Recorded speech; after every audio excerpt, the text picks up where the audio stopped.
You're on. Good. Good evening. Welcome to Town Hall. I'd like to begin our meeting. Could you please call the roll call? Yes. On a roll call, good evening. This is the regular town board meeting for Tuesday, May 2nd. On a roll call, Councilman Troy, Councilman Divany, Here.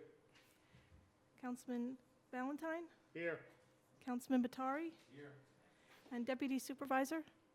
Riff here. I ask that Esther Baitler please stand and lead us in the pledge.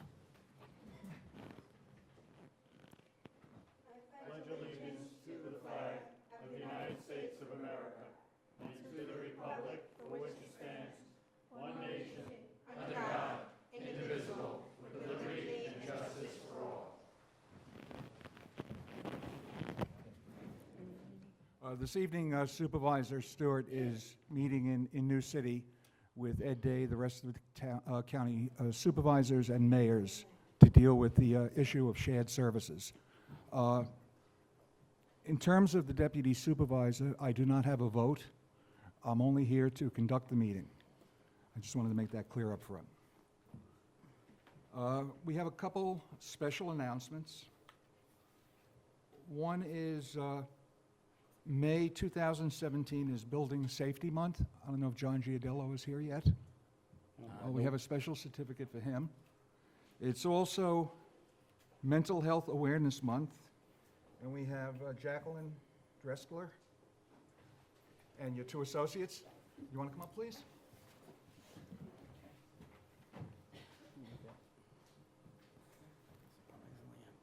Okay, thank you for all your work.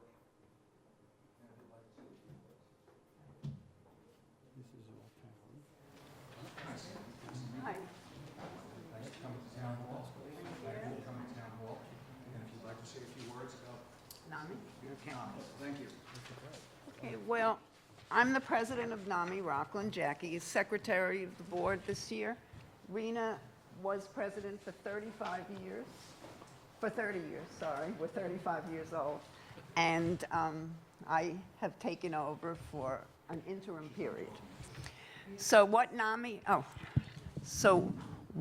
is we're the National Alliance on Mental Illness. We're an affiliate of a national organization, and we do advocacy work, support, and education to families with dealing with mental illness. We give there's a brochure outside, but we have a large number of free classes that we give to family members, both to families with adult children and to families with children from the ages of 3 to 18.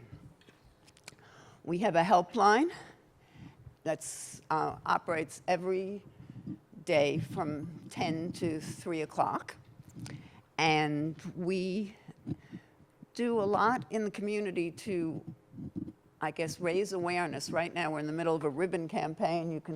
We're just starting a ribbon campaign. Here's a ribbon.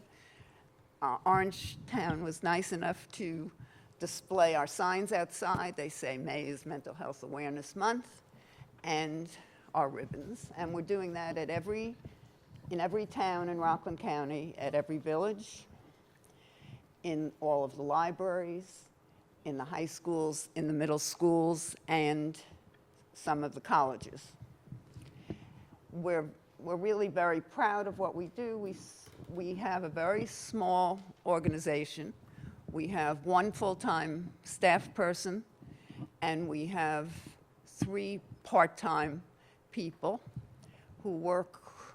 Well, we had over 3,000 services this year, working with different families in the community. So I'm hoping that I wanted to thank you, and thank you for recognizing May as Mental Health Awareness Month. And did you want to say anything? Okay.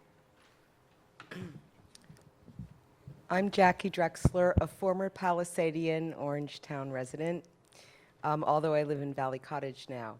I first became aware of NAMI because they had these great educational outreach nights every 3rd Wednesday of the month. And I would go to these fabulous educational nights where maybe they'd have a panelist discussing the genes and people with schizophrenia and treatment. And finally, one day I said, gee, I keep on coming to your meetings. Is there some way that I can help? And so I became a volunteer with NAMI. And when we ran into some problems in our own family, they were the ones that referred us for services.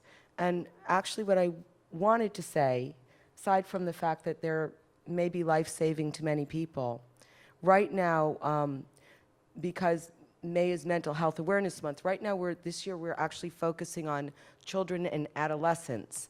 And just wanted to say that there are two programs. All the programs are free to the public, but there are two programs in particular that I hope you can spread the word about. We have these great flyers outside. One is the Family Support Services Family Peer Advocates, which links children and families and adolescents to community and professional services. And our peer advocates actually will work in your home, in your school, in the community to help children find more skills and coping skills and actually get connected to services. We also have something called NAMI Basics, which is a 6-week session which is specifically for parents and other family members who have children and adolescents who are living with mental health issues. So these are great courses that are available for free, and we hope people will reach out to NAMI on our helpline and just be compassionate to the people you meet. Thank you. Thank you. Rena? Yeah. Okay, thank you Okay, very much. Thank you And so we much. really You thank you provide for such the- a valuable service, and, it can strike any time, any family. It does. It strikes in just about all families. I think the statistic right now is 1 in 5 people have a family member or know someone who's suffering with a severe issue. Thank you so much. Thank you. May 14th to 20th also is National Police Week. I don't know if the chief is here this evening? Nope. Not yet, okay.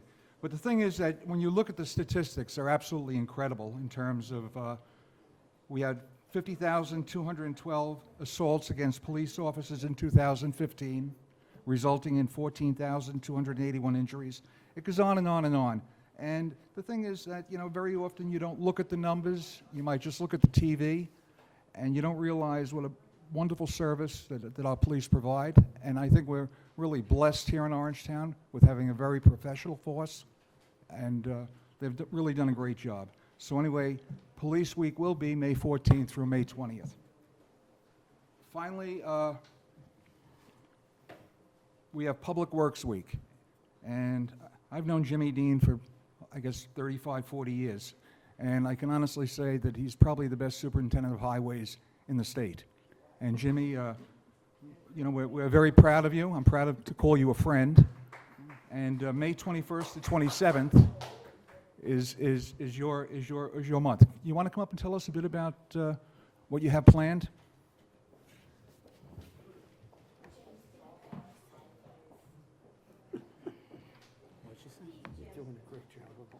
You kind of put me on the spot. I didn't have anything prepared here.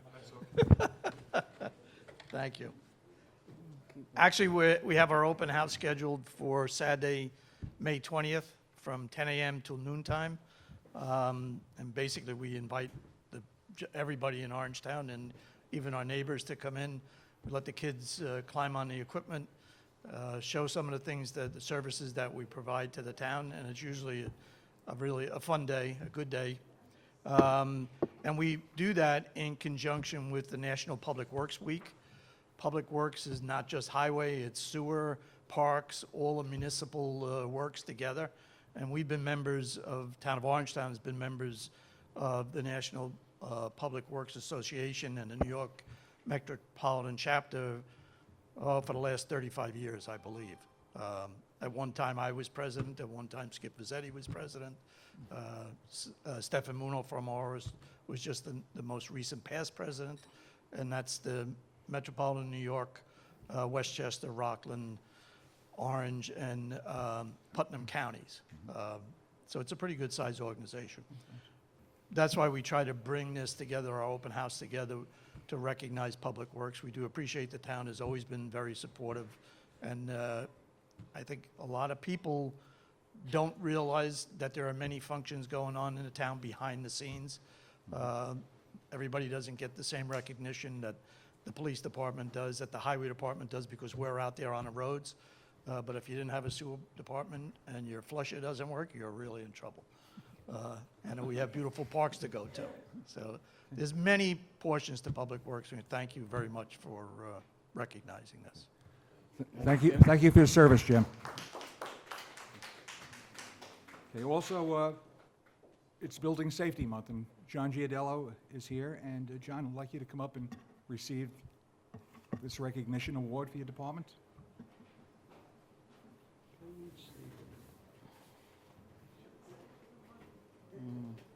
Put you on the spot, too. Building safety month. Being safe in your building? Building new?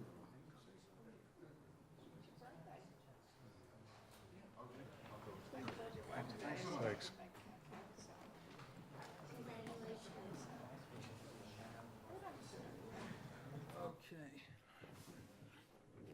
Okay, we're going to open the public portion of the meeting. Can I have a motion? Yes. Okay. So the motion is made by Councilman Divney and seconded by Councilman Divney. First speaker is Ruth Weber.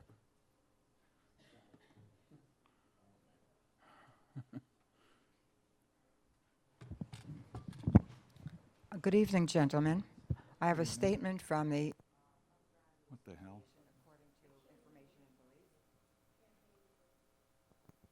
What the hell's going on here? It should be. Yeah. You hit down. Just a second, Ruth. We're having a little trouble with the clock. It was working before. Hit clear. Now hit down. What the hell? Hit menu.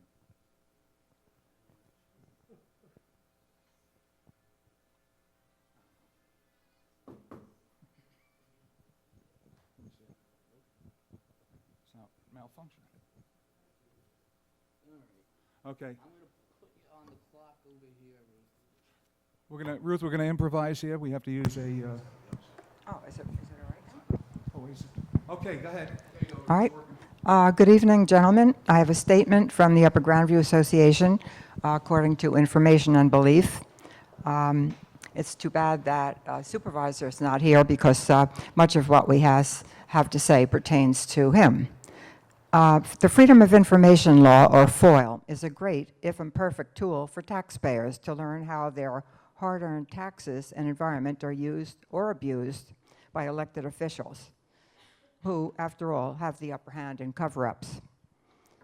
Officials limit taxpayers to 3 minutes of supposed free speech at open meetings, then arrogantly malign them and their factual, but perhaps embarrassing, FOIL discoveries without right to rebuttal. Shooting the messenger because they don't like the message. Conducting formal meetings by Robert's Rules of Order with right to rebuttal is procedure used de rigueur by civilized society for centuries, even PTAs and Girl Scouts. Outrageously for Orangetown residents, Supervisor Stewart has apparently not heard of it, the town attorney blithely states we don't use it, and timid board members don't insist. Is this democracy or third world autocracy that secretly plans, avoids open hearings, stifles FOIL discoveries, and taxes us without representation? No wonder a filed FOIL request for sworn duties of the supervisor and board languished for weeks because Mr. Stewart couldn't find them. Not in the executive's top drawer, not framed in abbreviated form on his wall, not posted in the lobby. This is both tragic and comic. If you don't know what your duties are, how are you spending taxpayer time and dollars responsibly? To the rescue, overworked town clerk's office, through research, found your duties in the New York State Town Law Library. A few pertinent ones. You must prevent and protect us from fires. And I should add the added danger now that comes from mountain biking use with no water tanks or hydrants on parkland. Upper Grandview is illegally taxed for this, but has no hydrants. Any change in law on public land use, according to New York State town law, for example, redefining bikes in town parks to include new extreme mountain bikes, demands an open hearing with at least 10 days advance public notice, it says. So study up. With 20% of the town budget already spent on recreation, the last thing we need is another designed to create nepotistic jobs, that's a question, and never-ending litigation battles for lawyer friends to profit. Aren't you just saying to taxpayers now, aren't you Mrs. just Weber, saying to us now, taxpayers be damned? Mrs. Weber, please finish up. Please are you all done? Would you please finish up? Or are you finished? Oh, great. You beat the clock. Thank you.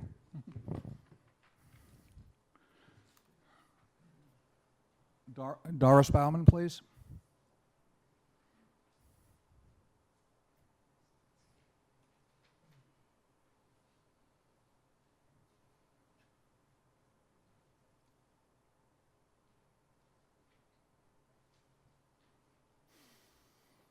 Let's see if this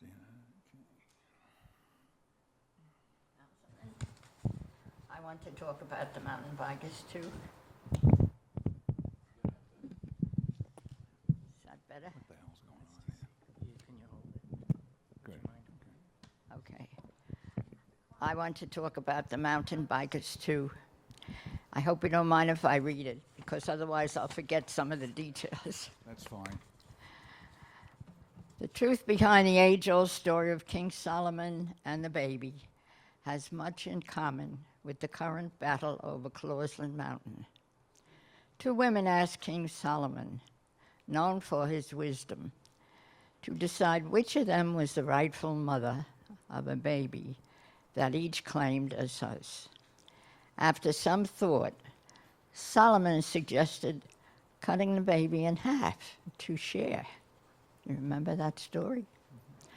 That was fine with the illegitimate usurper, but the real mother, who had great pain giving birth to the baby, screamed, "No, that will kill him." Isn't that exactly what the new Mountain Bikers Club and most Orangetown councilmen opted for? Share forever Wild Clausland Mountain Park. Please, that came to life through the painful efforts of local residents. By killing natural beauty with chopped up trails for selfish, destructive amusement, even timed races. Councilman, your decision needs second thought. It lacks Solomon's wisdom and common sense. Thank you. Thank you, Mrs. Bauman. Next, we have Paul Roberich. Good evening. First, I'd like to say earlier there was an issue of, the statistics against violent act against policemen. And again, bringing about statistics, I would like to point out that all you have to do is go on the internet to see the injuries of mountain biking and the possible potential litigation. I was invited to a junket supporting Andy Stewart for re-election, and I deeply resent and I deeply rue the fact that I lent my support to his campaign, knowing that he has actively campaigned in favor of the mountain bikers. I never would have given him my support had I known. As a matter of fact, I asked him point blank how he felt about open space protection and environmental issues, and he was affirmative, and this is anything but affirmative, his actions, in my opinion. So we disagree with the cavalier decision by 3 members to support the secretly planned new mountain biker project using the contaminated Nike Army base as an entrance and staging area to the Forever Wild Clausland Mountain County Park. It is outrageous support of a giveaway of public land trust for destructive, frivolous amusement of a selfish few. I was one of the people that helped add the 50 acres to Clausman Mountain, and I had doors slammed in my face saying we didn't need any more parkland. I worked very hard, and I have spoken with Mr. John Allison, who helped create the original 450 acres, and he has told me that it's in the deed, which curiously cannot be located for the park, that it's a passive recreation. So at a minimum, you know, it may be a fait accompli, the acreage of Blauvelt Mountain, but it seems to me passive recreation in the deed for Clausman Mountain precludes any mountain biking. Without open hearing, public comment, environment, and CEQA, a State Environmental Quality Review Act, and consideration of the deleterious effects of mountain biking. Again, this is going to affect natural wildlife habitat, groundwater supplies. It's a quality of life issue, costs and dangerous traffic pattern. One of the roads that's going to be used is 9W. I was on my way to consult in Connecticut in Litchfield on Sunday morning, and there's a bunch of bikers on the road. It's an upgrade, and I have to go past them, and I can't see the car coming in the other direction. I just can't see that the road network, particularly Tweed Boulevard and 9W, support this usage. But my final concern is the potentially bankrupting costs of litigation and the injuries of this personal, extreme sport, which they choose to engage in. Right now, West Hartford, Connecticut, has a $2.9 million lawsuit brought by a female mountain biker who was injured, and I don't understand why we have to be exposed to this. It seems to me that we need a minimum that they should pay a permit to the town for yearly use, and that each of them should carry some form of insurance against personal injury so that we are not involved in paying for any costs. If the town has to become involved in litigation and lawsuits, we're going to be losing money for our schools, and anyone knows that part of the value of our homes is the quality of our schools. If we have to start cutting money from the schools to pay for an injury, a mountain biker with a broken spinal column, our schools are going to suffer, and our children, and they're the next generation. It's your duty and your responsibility, all of you, must always be to the taxpayer who you have sworn to serve. Thank you. Okay. Thank you, sir. Esther Baitler.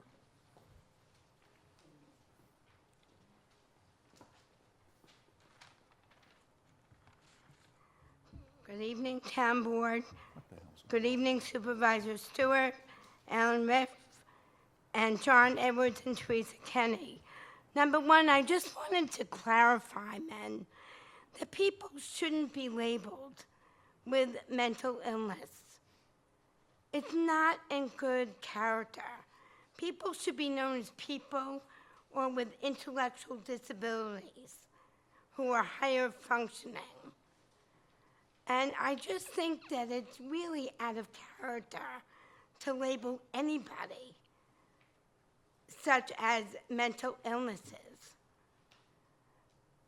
The acting commissioner is working to put a stop to this entire attitude of labeling people.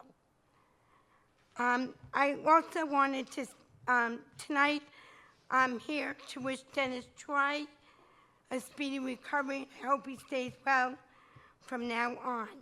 I just want to thank Jim Dean, Stefan Muno for getting the contractors to work hard on all of our sidewalks on Route 340 in Spark Hill.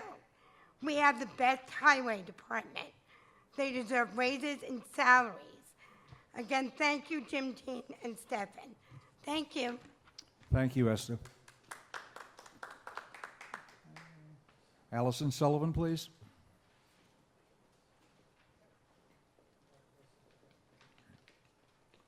Hello. Good evening, Allison. Hi. Hello again, Allison Sullivan, Blauvelt, New York. I'm here today to discuss the aloof issue. Over the past 2 days, the odor was horrific near my home. A chemical, unnatural, awful odor. It crept through the open windows of my home, forcing me to shut them. Since January 1st, Clean Air for Orangetown has received 84 complaints about odor from Aloof.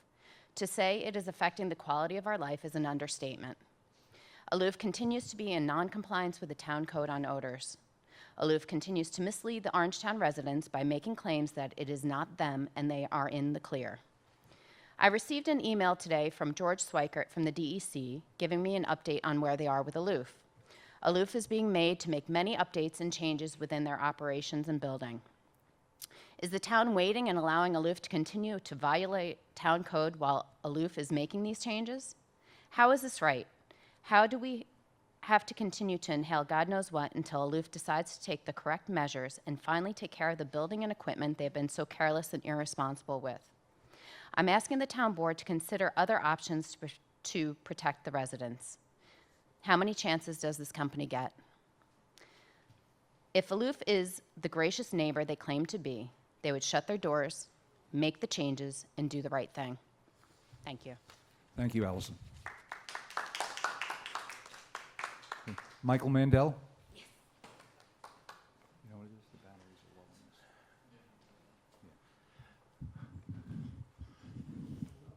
Yeah, I know.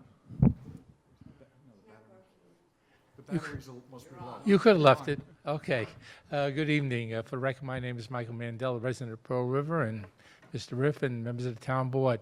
I'm here tonight as the vice president of the Pearl River Parks and Activity Committee, which puts on the 4th of July fireworks every year. Last year, the town, when they published the listing of the 4th of July fireworks, they listed the Pearl River ones as paid for by some business group or another, who I have no idea who they were. So I'd just like to clarify it tonight. The Pearl River fireworks are paid for by donations from local businesses, and that includes two of the council members up here, Mr. Valentine and Mr. Divney, whose businesses are advertised at the fireworks display. Also, our town superintendent of highways, who also sponsors it. In fact, I saw him tonight moving barriers on the road on his way here, so we get a lot of work out of him. But just wanted everybody to know, it's paid for by donations from local businesses. And if you want to see who they are, there are banners up at the 4th of July fireworks, so you can see them. We hope you support them. It's contributions by residents of Pearl River who get mailings and put donations in and mail it back to the committee. It's paid for by our standing in front of ShopRite of Pearl River on Saturdays and Sundays during the month of June, collecting monies for the fireworks. It is also paid for by the carnival, which is held the week before, which will be the 23rd to the 26th. It'll be Thursday through Sunday. It'll be held at the Pearl River Central Field, and that is to support the fireworks. Not only does it pay for the fireworks, it pays for the band that plays there every 4th.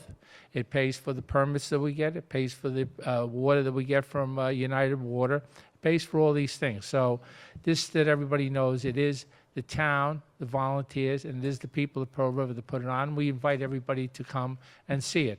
So I just wanted to thank the town for supplying the barrels that the highway department put out for us, the police to give us great protection there every year, and just wanted everybody to know, and the public at large, that it is through their donations that we get the fireworks each and every year. So hopefully this year we'll have better weather than last year. So thank you very much. Thank you, Mr. Mandel. Volunteers are the lifeblood of a community. Okay. I'd like to have, does anyone else wish to speak? Mr. Kleiner.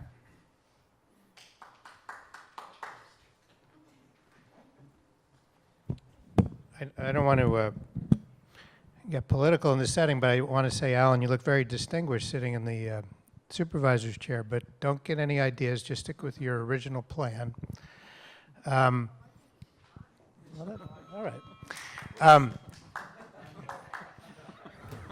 Sorry. We'll settle this. We'll settle this later.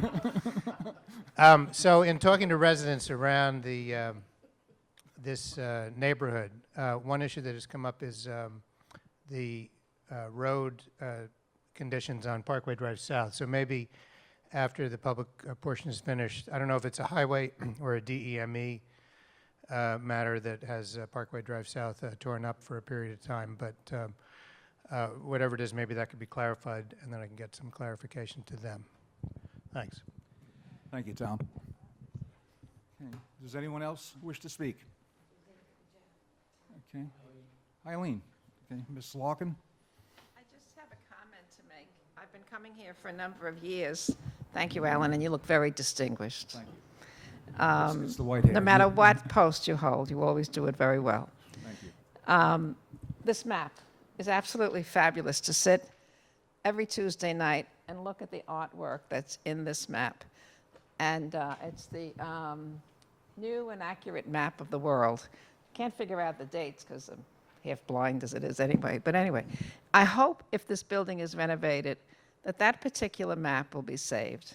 It can be cut right out of the sheetrock, framed, and preserved, because it is absolutely beautiful.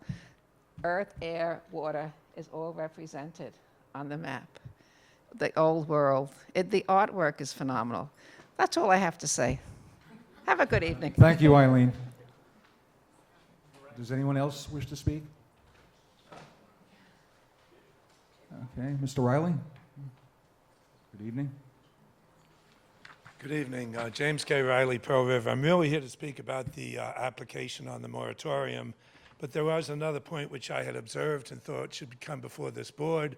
I had mentioned it to Mr. Divany, and that is the container-type structures. There's one at the top of Franklin Avenue in Pearl River right now. It's a pod-type structure.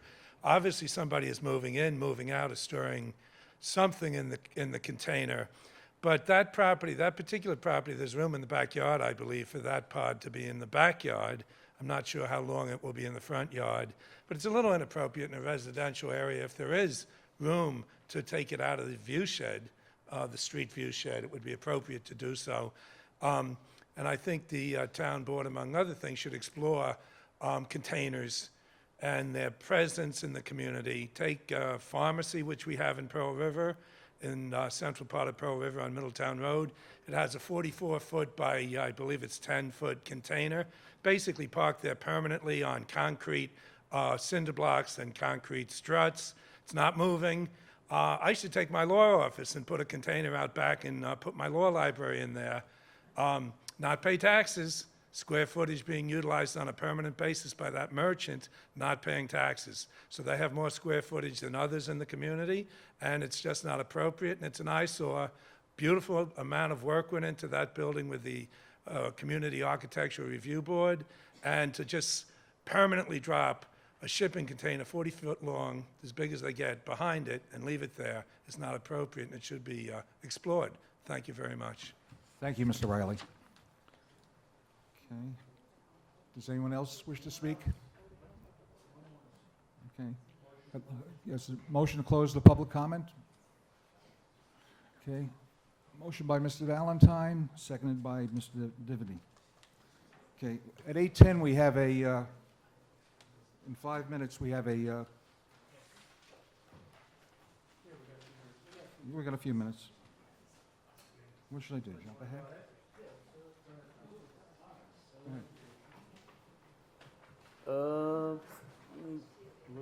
Aloof? All right, aloof. Response to the comments of Ms. Sullivan.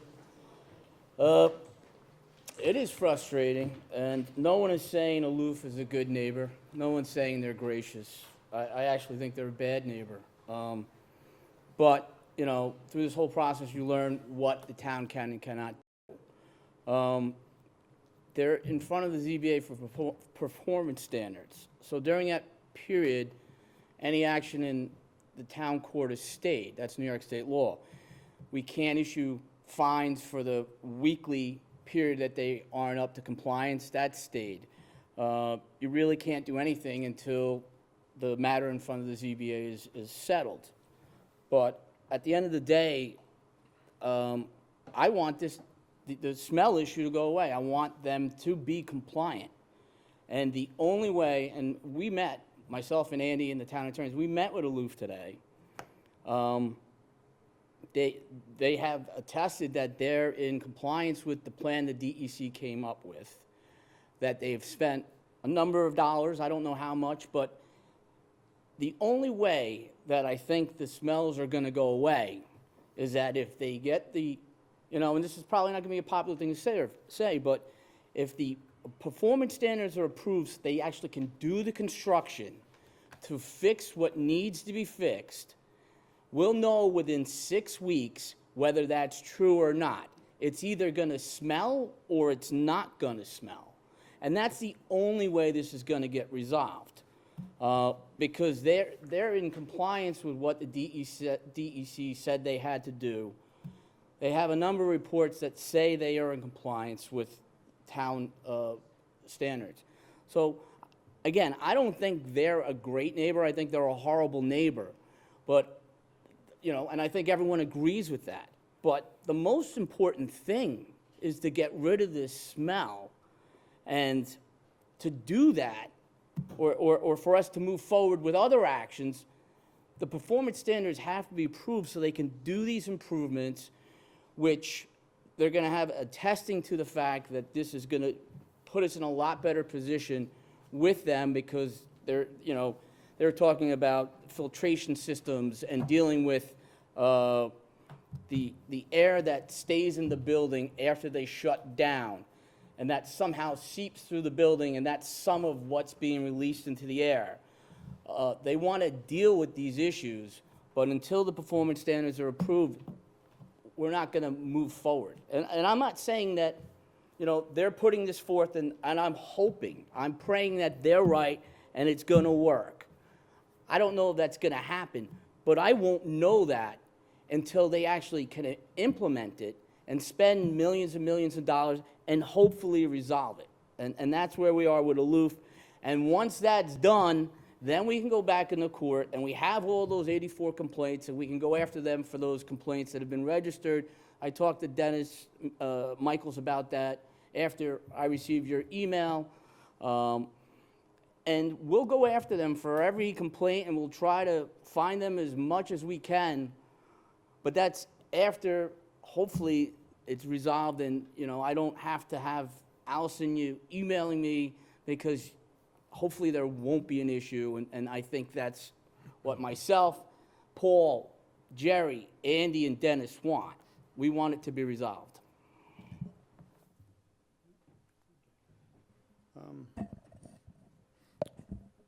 Obviously, I agree with Councilman Divany on that. And Allison, I just want to thank you and Clean Air for Orangetown for keeping this on the forefront and pushing them to make the changes which we shouldn't have had to push them. It should have been done as a good neighbor automatically. But they are in the process of hopefully correcting the problem.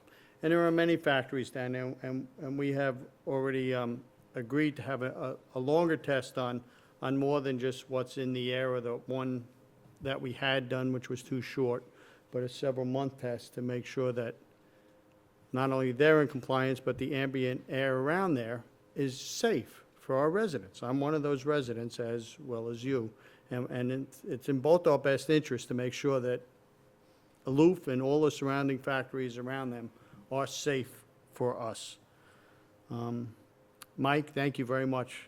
I enjoy the fireworks every year, and I think your committee does an unbelievably good job with that. Mrs. Weber and the bikers, I'm just not going to address it anymore. You can't say the truth so many times, and it's just not worth addressing anymore. So there was no law changed. If anybody's new watching on TV, there was no added things added to passive parks, and passive parks include bicycle riding, non-motorized bicycle riding. So I just don't even know what to say with that anymore. That's pretty much it for me. And just one more thing regarding Aloof.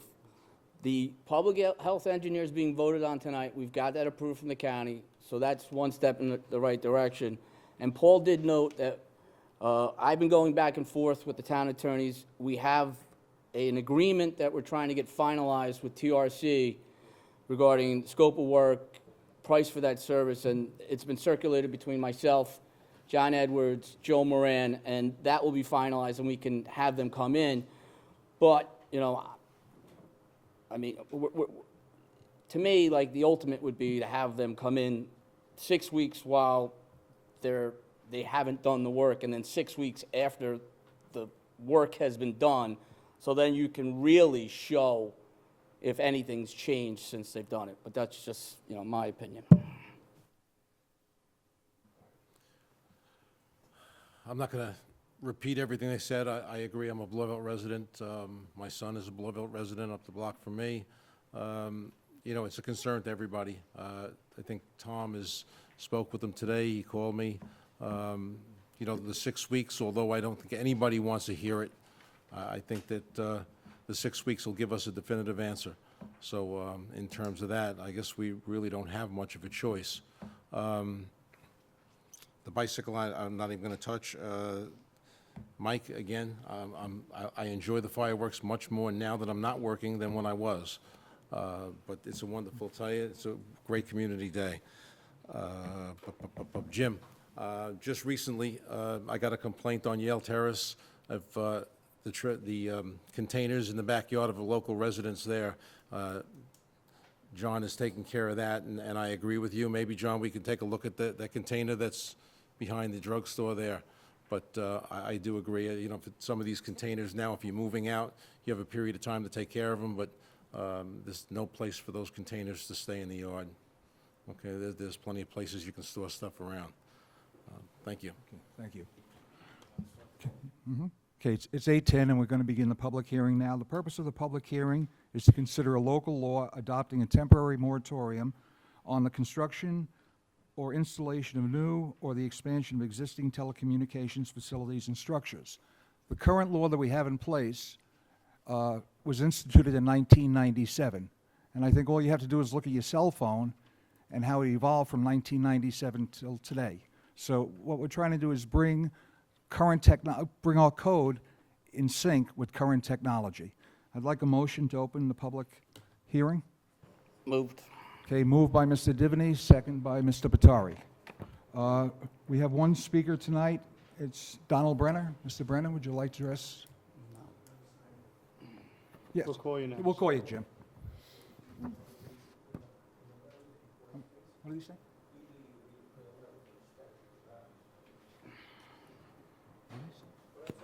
Yeah. No, I'm not going to read the detail. It's workshop. Okay.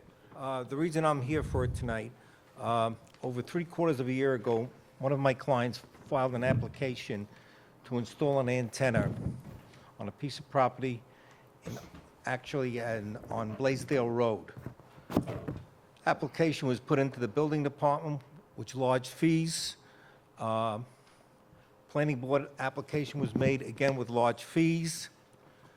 He was required to retain the services of the town's consultant, because we do have in the statute that certain things have to be looked at. He retained the services of Mr. Graff, who checked out the electronics behind it. We retained the services of Mr. Parpay, who checked the construction stability on it. Again, my client paid those large fees. He paid planning board fees.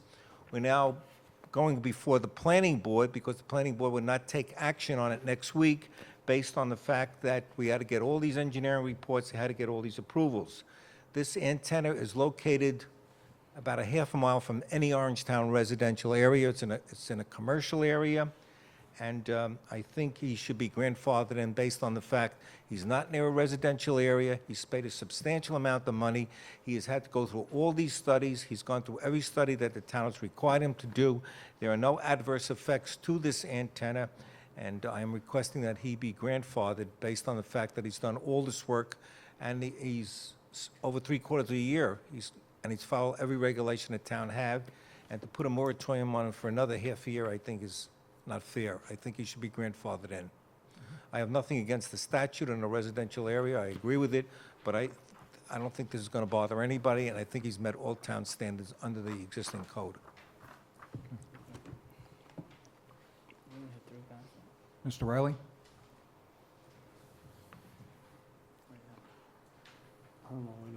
Good afternoon, or good evening. For the record, James K. Riley of Pearl River.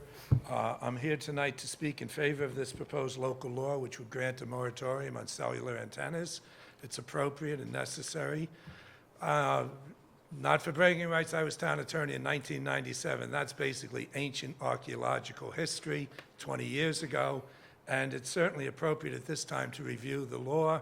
What is happening is there have been applications, one which basically went through the Architectural Community Appearance Board of Review very quickly, and in that application, it was for so-called panel or paddle antennas. They now have been constructed, erected on the Zimmy's building, I believe it's 68 North Middletown Road in Pearl River. 4 individuals from Pearl River came out in opposition to those paddle antennas. I've become aware of them, very vigilant. I just spent 2 weeks in Europe, Austria, Hungary, Germany. No paddle antennas in any of those areas. This is different. This is like a 2x2 or 4x4 or 4x8 antenna that goes on the lip of the top of the building.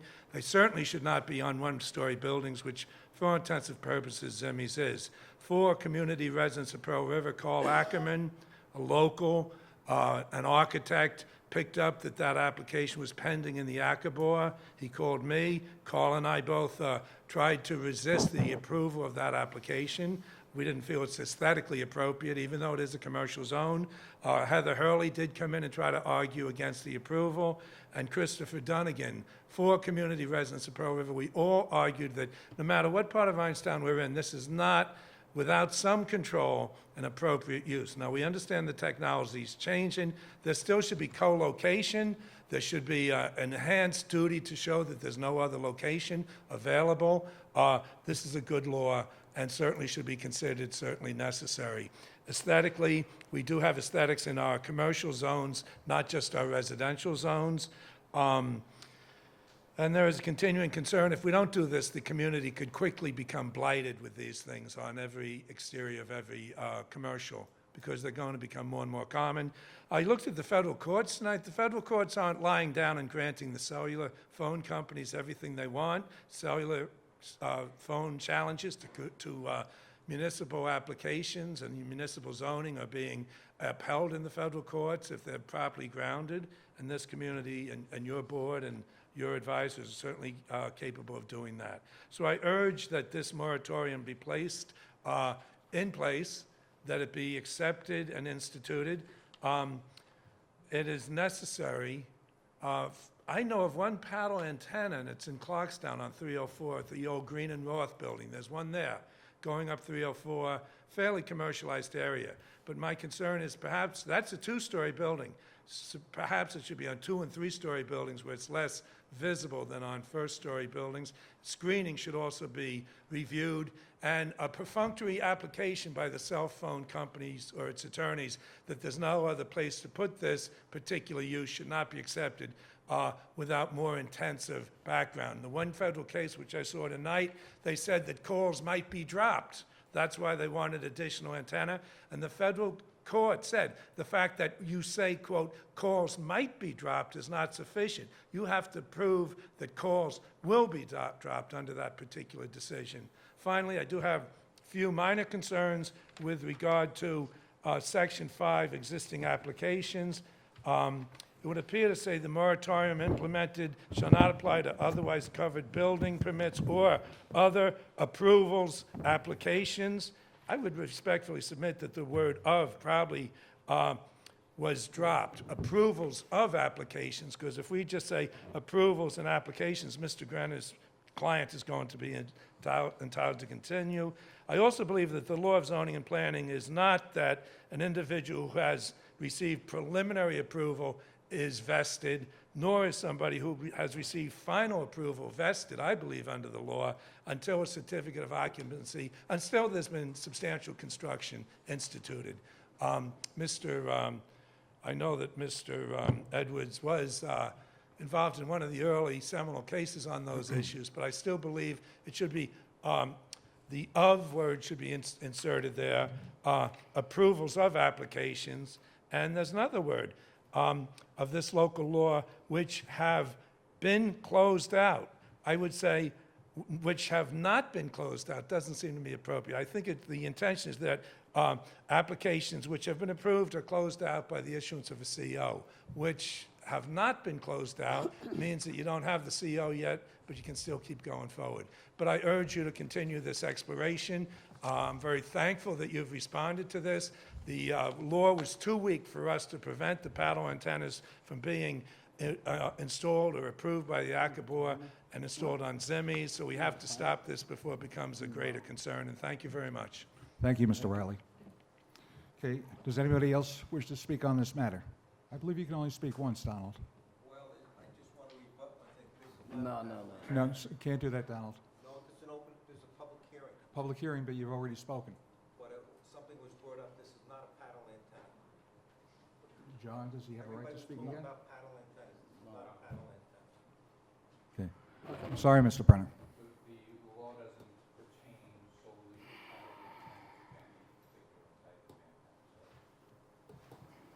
Okay, thank you. Does anyone else wish to speak on this matter? Okay. Okay, I'd like a motion to close the public portion or the public hearing. Moved. Okay, moved by Mr. Divany, second by Mr. Patari. Okay, next, CEQA is required, and I'm not reading these because we workshopped. I got a question for John. Sure. On number 5, moratorium, I mean, I think my whole thing was that everything would be frozen. Until you have the CO, I didn't want this to, Well, if they started construction, if they were issued a permit, that's different. Mm-hmm. If they're not issued a permit, that's what you want it stopped.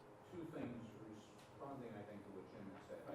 I agree that there is, well, I take out the word applications or other approvals. There's clearly an error in that language. But the way it's drafted is the word "not" should be there. Now, it doesn't necessarily have to be. That's for you to determine. But the exemption, if you will, would cover building permits and approvals issued before the effective date of the law, which have not been closed out. So a building permit has been issued, perhaps construction is underway, but it hasn't been completed, and a certificate of occupancy or certificate of compliance hasn't been issued. The intention of this section is not to stop the progress on that particular facility. It could be, it's up to you. But that, to me, would seem unfair. The permit has been issued, whether it required some other approval before the permit was issued, or it was, the permit was allowed without some other board approval. Nevertheless, it's been issued, and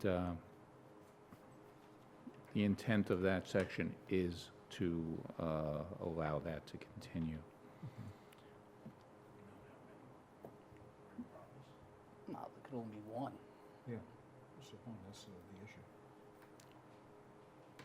Well, I don't know that it could only be one, but John would know John, can you, approximately. how many are outstanding, John? So, it's not one that's been applied for, it's one that's been granted a permit. And once you're granted a permit, most of these cell towers start immediately.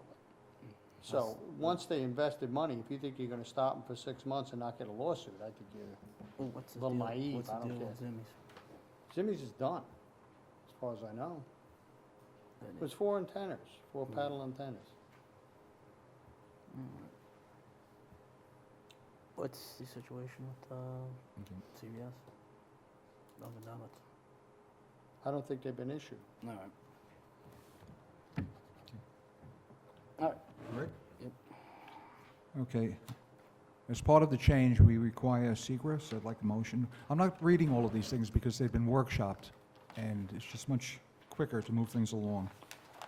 So I'd like a motion on that. And just, Donald, as far as, there's a hardship provision in there. You have a hardship provision, you can take advantage of that if you need to. Okay. All right. And we're gonna take that one word out. and I'm fine with that. All right, Okay, secret. secret, Okay, I'd like a motion. moved. Okay, moved by Mr. Divney, second by Mr. Valentine. Okay. Okay. Then we have to set a public hearing to amend the town code, Chapter 5, entitled Applicability of the Uniform Code. And that's set for May 16th. And that really has to do with fire prevention, I guess. Well, are we, we can vote on this tonight, right? We got the comments back from the You county. can. At the, Yeah, we got that right here. there were no comments from the county in 30 days had elapsed, but earlier this afternoon, the County Department of Planning So you have it? responded to the circulation and There it is. approved the application. Okay. All right. So there was a resolution prepared, and I think each of you have it Yes. Okay, authorizing. Well, did we? all right. Did secret.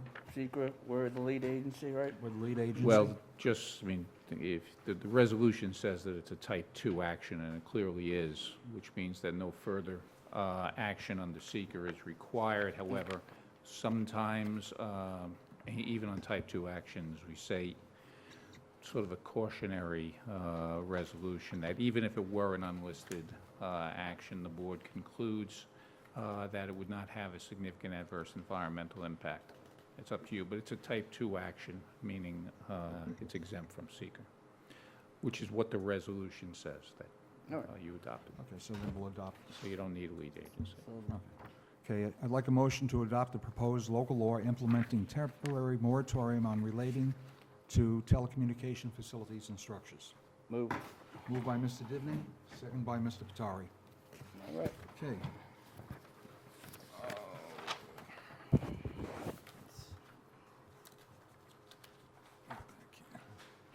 Okay, now we'll move back to item number 4. Sorry about that. Okay, I'd like a motion to set a public hearing to amend Town Code Chapter 5 entitled Applicability of Uniform Code. This has to do with a change in state law regarding uniform fire prevention and building codes. Okay, moved by Mr. Divney, second by Mr. Valentine. Next, item number 5, amend the resolution number 195-207 to change the date of a public hearing, entity disclosure law. Moved by Mr. Divney, second by Mr. Batari. Okay, upon the recommendation of the automated, Director of Automated Services, cancel an agreement with Frontier Communications, Inc. Moved by Mr. Divney, second by Mr. Batari. Approve cooperative license agreement with the Palisade. I'm sorry. Am I going too fast? Okay. Approve cooperative license agreement, Palisades Interstate Park Commission, bike bypass, Greenbush Road at Route 303, Blauvelt State Park. You want to move that? Yeah, I'll move that. Okay, Mr. Valentine has been very involved in this, moves it. Second by Mr. Batari. Approve, execute. Oh, I'm sorry, yes. Okay, for all of the previous ones, I'd like to take and put them together and ask for approval. Sure. Thank you, okay? Aye. Aye. Thanks. Yeah, gotta remember, I don't do this every week. All right. What are we on? Okay. Number 8. Number 8, approve execution intermunicipal agreements, Rockland County Solid Waste Authority, transportation, processing, and composting of dewatered sludge and side streams. A Moved. motion? Moved. Moved by Mr. Divney, second by Mr. Batari. All in favor? Aye. Nice. Okay, Parks and Recreation, award bid abatement demolition of the Blue Hill House, Yes. Blue Yes, Hill finally, Cottage Blue to Hill. Nary Construction for $66,000. I make a motion. Moved by Mr. Valentine, Second. second by Mr. Divney. All in favor? Aye. Okay. And then the rest is just housekeeping. Request for snowmobile, Nyack American Legion, Post 310 Memorial Day Parade. Moved. Moved by Mr. Divney, second by Mr. Batari. Request, all in favor? Aye. Request for snowmobile, Village of Nyack African American Festival, Saturday, June 3rd. Moved. Moved by Mr. Divney, second by Mr. Batari. All in favor? Aye. Accept with regret the retirement of Alan Seebeck. Now, Alan, I've known Alan for a long time, and he was really a very dedicated town employee and worked very hard, and his heart and soul was in that golf course. And I think we owe him really a debt of gratitude for his service. That's why he's getting the gold card. That's right, he's getting a gold card. Thank you, Tom, which will allow him to play golf at Broadacres and Blue Hill. And that gold card is well-deserved. May I have a motion to accept the resignation and retirement? Okay. Second. The motion is made by Mr. Valentine and second by Mr. Divney. All in favor? Aye. If I'm going too fast, just slow me down, okay? Create the position of Public Health Engineer and Zoning Enforcement Officer with Demi. Like a motion on that? I'll make that motion. It was yours, Tom. Do you want to make the motion? Yeah, make the motion. Tom Divney makes the motion, seconded by Mr. Batari. All in favor? Aye. And can we post this tomorrow, Donna? Thank you. Okay. Absolutely. Absolutely. Absolutely. Yep. Okay. Okay. Approve grant disbursement agreement for Grant for Dasney for the construction of a sidewalk between Palisades Community Center and the intersection of Oak Tree Road. On this, it's a matter of just getting our money back, and I think we owe Jimmy Dean and Stefan Muno and Vicky Caramonte and Jeff Bensick. Thanks for their hard work on this. May I have a motion? I'll make a motion. Motion by Mr. Valentine, second by Mr. Divney. All in favor? Aye. Aye, okay. Affirm town ownership, Depot Square, Main Street to Main Street, Spark Hill. May I have a motion? Moved. Moved by Mr. Divney, seconded by Mr. Batari. All in favor? Aye. Okay. Affirm ownership, Mary Crest Road, West Nyack. May I have a motion? Moved. Moved by Mr. Divney, second by Mr. Batari. All in favor? Aye. Okay. Grant permission to James Dean to attend 2017 SWANA Conference at Lake George. Motion by Mr. Valentine, second by Mr. Divney. All in favor? Aye. Okay. And Surplus equipment. the surplus equipment, I'd like a motion to surplus this equipment. Moved. Moved by Mr. Divney, second by Mr. Valentine. Again, Aye. all in favor? Okay. Again, under housekeeping, lend assistance to the Tappan Community Garage Sale fundraiser on Saturday, May 20th, 2017. A motion? Moved. Moved by Mr. Divney, second by Mr. Batari. All in favor? Aye. Lend assistance to the Unrun. the 5K Nun Run, Blauvelt, Saturday, May 13th. May I have a motion? Moved. Moved by Mr. Divney, second by Mr. Batari. All in favor? Aye. Okay. Lend assistance for the Relay for Life Pearl River, Sunday, June 11th. May I have a motion? Moved. Moved by Mr. Divney, second by Mr. Valentine. All in favor? Aye. Just a note on this land assistance for all these groups. These are items that haven't been budgeted for this year. We started this with the attacks on, parades and markets and streets, but going forward during the budget process, this lend assistance is going to have to be budgeted for because, Jimmy, it's costing you a lot of money in your budget. It's costing the chief a lot of money. And these departments are going to have to budget for this. I'm just putting it out there because we're seeing it more and more. And maybe Homeland Security monies can be explored. You never know. Okay. 22. 22. Contract with GHD Consultants, engineering reduction of total residual chlorine as required by the New York State Department of Environmental Moved. Conservation. Moved by Mr. Divney, second by Mr. Valentine. All in favor? Aye. Approve sewer work 2017 certificate of registration. Moved by Mr. Divney. Well, we got to do I want to buy that Crown Victoria, so we got to surplus that. Oh, I'm sorry. Yeah. Okay. I wanted the Crown Victoria. That's why I was skipping over it, Tom. Okay. Declare surplus the 1999 Crown Victoria. May I have a motion? Moved. Moved by Mr. Divney, second by Mr. Valentine. Okay. Aye. All in favor? Okay. Number 24, approve sewer work 2017, certificate of registration. May I have a motion? I'll make a motion. Motion by Mr. Valentine, second by Mr. Divany. Aye. All in favor? Okay. Accept, receive, file, town clerk's office, and I have a list of the items. May I have a motion? Moved. Moved by Mr. Divany, second by Mr. Batari. All in favor? Aye. Okay, number 26, declaration of intention to be lead agency for CEQA, directing circulation of proposed local law, Chapter 43, to add Article 16 to the code of the town of Orangetown regarding entity disclosure. May I have a motion? Well, just a little explanation. This is under new business. This is I guess, goes hand in hand. We did the landlord registry.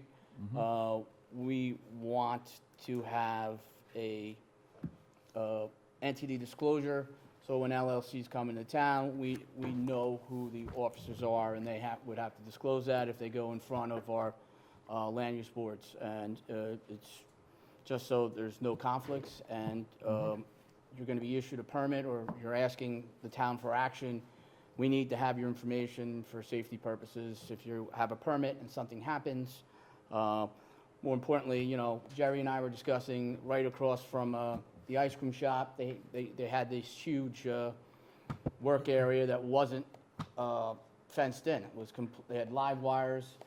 They didn't have a fence around it. You know, if we don't have a number to get in touch with someone, you're going to have an accident waiting to happen. So this goes hand in hand. If you're coming to Orangetown, we need to know who you are. And I make the motion to declare the town lead agency and to circulate the proposed law. May I have a second on it? Second by Mr. Valentine. All in favor? Aye. Okay, also under new business, approve the 2016 budget line reallocations. Jeff, does this require explanation on your part?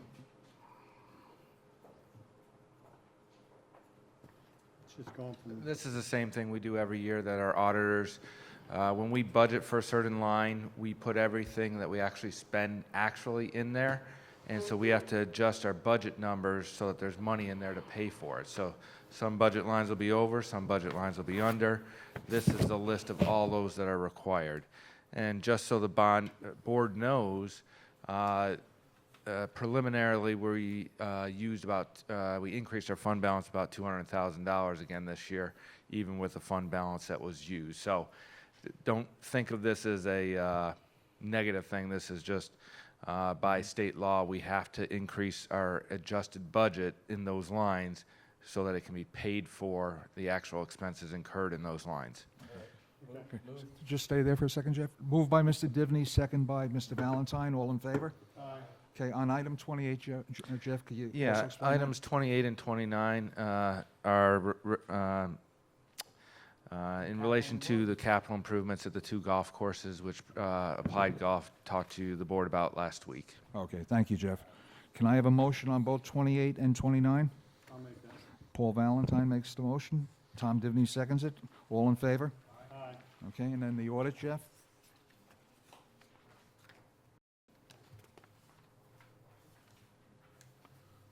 Thank you, sir.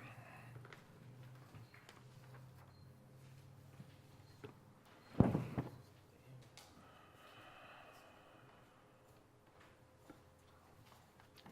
you have any adjournments? Tonight's audit consists of 7 warrants for $2.4 million. First warrant was 1 voucher for $10,000 escrow release. Second warrant consists of 48 vouchers for $414,000 and was for utilities. The third warrant consists of 10 vouchers for $5,000 for various parks programs. The fourth warrant consists of 10 vouchers for $10,000 and was for supporting Memorial Day events in the VFW posts. The fifth warrant consists of 23 vouchers for $2,200 and was for public postings in the newspapers.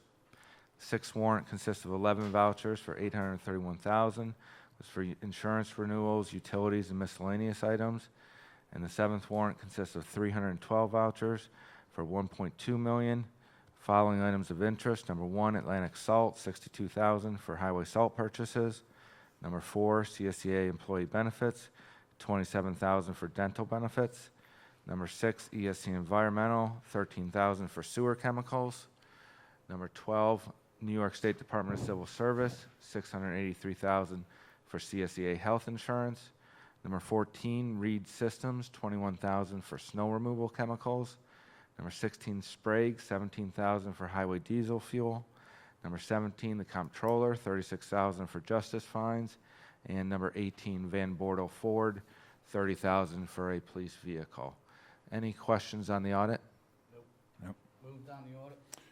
Okay, moved by Mr. Divney, second by Mr. Batari. All in favor? Aye. Let me just, yeah, but I guess there's no new business. Okay, no. Chief, are you still here?